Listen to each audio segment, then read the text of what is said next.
kita tak nak komen banyak sebabnya sekolah rendah, satu kelas pun dah 40 lebih dah.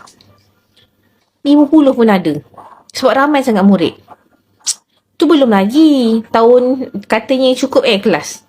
Kalau prasekolah tu yang masa sekarang ni pun tak dapat tampung tau permintaan ibu dan ayah nak hantar anak sekolah kat sekolah rendah ni. Sampai ibu bapa banyak yang kena hantar pergi tadika swasta. Mungkin kalau tahun budak 6 tahun prasekolah punya tu, jadikan prasekolah untuk budak 5 tahun okey. Tambah sikit budak 5 tahun kat dalam sekolah tu. Jangan jadikan kelas diorang tu untuk darjah 1 pula. Kita muskil kalau kelas cukup. Kita muskil sebenarnya. Satu kelas darjah 3, darjah 4 semuanya dah 40 orang dah satu kelas. Sekolah mana yang tu? Korang tahu tak? Sekolah kita ramai tau. Sekolah anak kita, ya Allah. Risaulah.